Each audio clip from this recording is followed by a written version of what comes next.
Abu Bakr Siddiq sahabtichi rasuula jarra abbaa gadaa hin caalu dhuguma yaasani amma of course hin caalu jeetina. Assalamu alaikum warahmatullahi wabarakatuhu. Akkamitti nagaa fayyaa keessani nageenyi kan ko kabajaa fi jaalala bakkuma fi iddoo irratti sinifaatu isin jecha har'a wanti an irra dubbachuu dhufe tibba kana akkuma hundi keessan quba qabdan miidiyaa hawaasaa kan gubbatti wanni deemaa jiru waa'ee artistii Adam Harun jechuudha.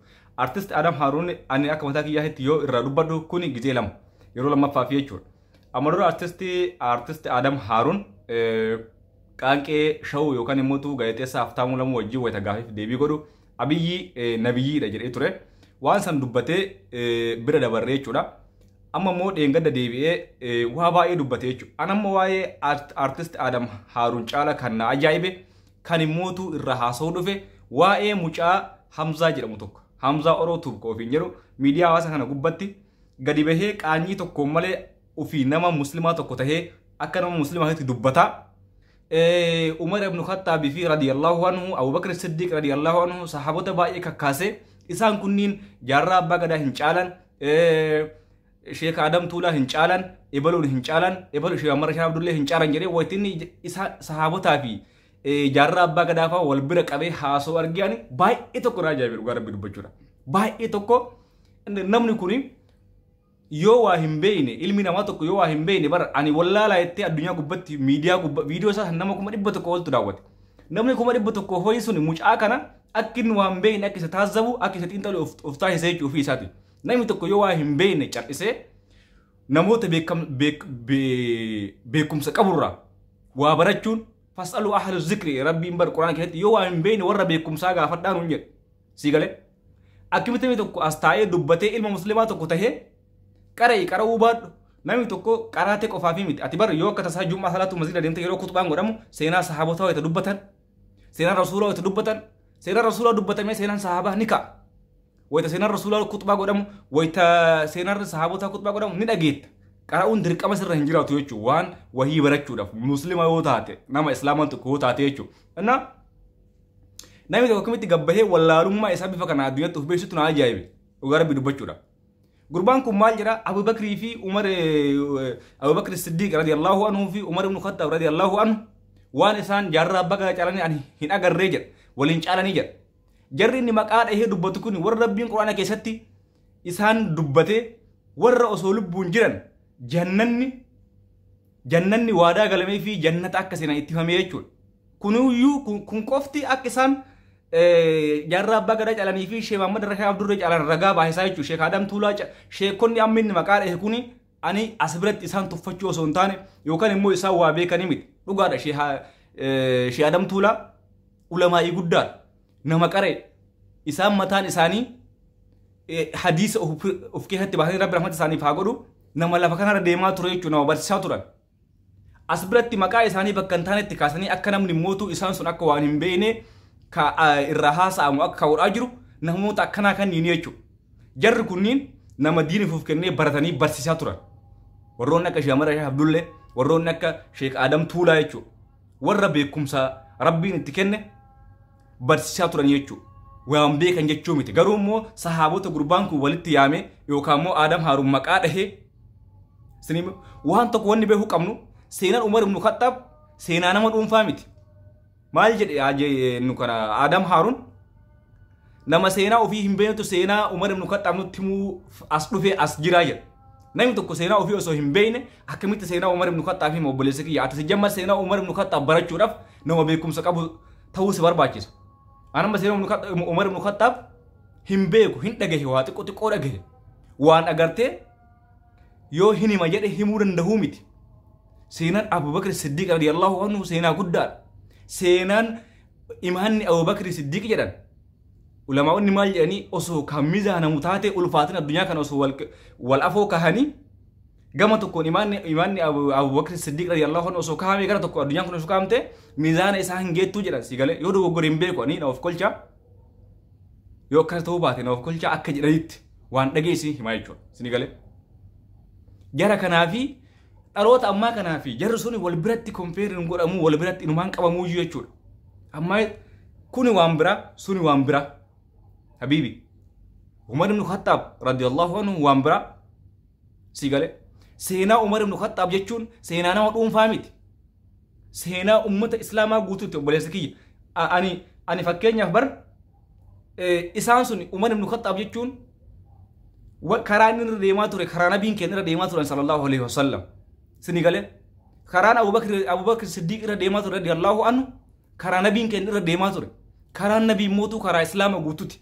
Kanaafuu ani gabbahee yoo har'a seenaa Umar ibn Khattaab yookaan immoo seenaa Abubakr Siddiq radiyallahu anhu rabbiin irra haa jaalatu yoo ka isaanii ka himu ta'e seenaa isaaniitiin kan himaa jiru wanta isin beekuu qabdan seenaa ummata islaamatiif ta'u himaa jira jechuudha. Isaan kunniin modeela kenna modeela ummata islaamaati dhugaa rabbi dubbachuudhaaf. Namni tokko uffata wahii yoo fakkeenyaaf kaampaaniin garaagaraa tokko yeroo meeshaa wahii beeksifachuu barbaadu namoota bebbeekamoo biratti mallaqa isaanii guddaa kafalanii invest godhanii mallaqa isaanii san sa'aatii harkaa haa ta'u uffata haa ta'u beeksifataniit akka namni isaan laalee fakkeenya kiristaanoo fudhannu kiristaanoo amma kaampaanii wahii yoo beeksise sa'aatii wahii yoo beeksise maaliif beeksisa namoonni sa'aatii san kiristaanoo hidhate jedhanii akka bitaniif sii galee kana jechuun maal kiristaanoon namoota isa hordofee sa'aatii san bitateef modeela tahee jechuudha. Wanni kana godha kana jechuun immoo Abubakr Siddiq fa'amootu nuuf modeela kenna isaanirraa laallannaa jechuudha. Isaan ergamaa miti wanti ibratti wanti hubachuu qabdan isaan hordofnaa osoo hin taanetti isaan jala yaanaa osoo hin taane quraan isaan irratti bu'ee osoo hin taane isaan kunniin ummata islaamatiif akkuma dura jedhe seenaan Umar ibn Khattaab radiyallahu anhu seenaan Abubakr Siddiq radiyallahu anhu seenaa zim jedhee nama dhuunfaa tokkoo miti. Isaan kunniin warra rabbiin agartee badii isaanii dhiisee fi jannanni addunyaa gubbatti waadaa galameef jechuudha. Hamzaaki gandummaan waan biraa amantaa waan biraa Adam Haruun ifaan ifatti gabbahee Oromummaan amantaa siin caaltu jedhe. Habiibi ati gaafa qabrii gabbuuti rabbi malaayikaan dhuftee kasi gaafattu Oromummaan kan kee maali siin jettu man rabbu ka siin jedhan maa diinu ka siin jedhan Oromummaan eessattuu siin gaafatamtu habiibi qabrii kana gabbuutee addunyaa sirraa gaafa akiraa deemtu gaafa addunyaa kana irraa godaante wanti hundi sibiraa deebi'ee firri kan kee obboleessi obboleettiin jaartiin haati abbaan kan kee firaa'aaliin kan kee sirraa deebi'ee waa sadii qofa sibiratti hafaa jedhan si galee. Wanni sadiin sunniin qofarraa si gaafatama. Waan sadiin kana keessa Oromummaan hin jirtu. Oromummaa kan kee jabeessuu waan bira garuu immoo amantaan Oromummaa oli. Tarii Adam Haruuniif Oromummaan amantaa caaluu fi dandeessu rakkoon qabu mirga isaati. Namoonni immoo Hamzaan maal jedhe viidiyoo isaa xumura irratti Adam Haruun nama guddaadha.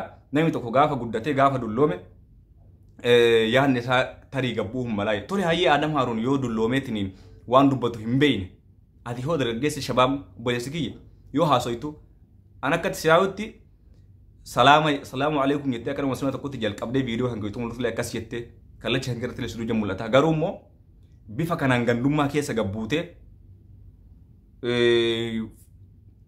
amantaa kan keetii irratti miizaana hin taane namoota biraatiin kenneen si galee.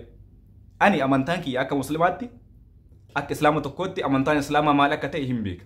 Garuu immoo namoonni amantaa islaamaa kana hin beekne viidiyoo kan keessan laalanii amantaan kun akkana aadaa akka jedhamu hin godhin amantaa kan kee nama tokkoo jettee amantaa kan kee madaalchise. Ammaayis Umar nu kana natti hime Adam Haruun haa sirbu haa qabsaa'u waan fedhe haa godhu inni sun qabsaa'aa ganda tokkooti. Sahaabonni ati isaan wal bira qabdi sunniin garuu mootu qabsaa'ota addunyaa kanaa turan ummata islaamatiif jechuudha. Qabsaa'ota ummata har'a biliyoona lamatti lakkaa'amu walitti turanii jechuudha. Isaan kunniin Adam Haruun siif modeela ta'uu danda'a. Anaaf modeelaa miti fakkeenyatti. Uumaawwan isarraa fudhatu tokko hin jiru. Dhugaadha Adam Haruun Oromoo akka narra Oromoo jedhee dubbadhuuf aarsaa guddaa kafalee jira. Si galee kanaaf immoo galatoomi jedhaan malee Adam Haruun gaafa inni dogoggore sirrii jira gadi bahee ganda Habiibi abbaa kan kee maan taane obboleessa kee maan taane gaafa inni gabbee amantaa kan kee irratti dubbate amantaa kan kee irratti dogoggore dandeettutti dhiyeenya qabaattu baaba yoo nama guddaa kan kee ta'e yoo hangafa kan kee ta'e yoo kabajje itti dhaqiitii itti dawwalitti wanta sun dogoggoraa gabbee hawaasa mufachiifte hawaasa kan kee mufachiifte dhiifama gaafadhu jedhiin hin dandeenye cal'isi si galee yoo murmuu hin dadhabne biyaansi yoo xiqqaate cal'isuun furmaata beeki waa wahii gadi baatee karaa dogoggora irraan dogoggora dabaluu irratti wallaalummaa kan kee ofitti beeksisuu irra cal'istee dhageeffatutu irra gaariidha jechuudha. Kanaaf sheekoteen ati maqaa dhoote jaarraa abbaa gadaa sheewwan Rashaad Abdullee warra lubbuun hin jirre warra rabbi rahmata isaaniif haa godhu Haji Adam Tuulaa faa isaan kunniin ulamaa'ota beektota garuu immoo warra rabbiin jannata addunyaa kana gubbatti agarte ragaa bahee fi itti waadaa seenee fi akkas jeesanii wal bira qabamee waan himamuu miti obboleessa kiyya gandummaa waan bira Adam Harun jaalatu waan bira nama muslimaa tokko taatee waan akkanaa doddaaruu kan keemmotu waan biraati jechuu barbaada kabajamtoota daawwattoota kiyya video kiyya har'aa kanumaan goolaba namoonni hamma xuraatti nafaa turtan galatooma ulfaadha chaanala kiyya kanaas subscribe godhuudhaan maatiin haftaan isin jedha waan dhaggeeffattaniif irra deebi'ee ammas galatooma waan dubbadhe kana keessatti yoo dogoggora namaa hitti osoo hin taane dogoggora amantaa irraa yoo waan balleessu ta'e beekumsa xiqqoo qaburraa waan taateef namaaf kolchaa isiniin jedha yeroo gaarii qabaadha.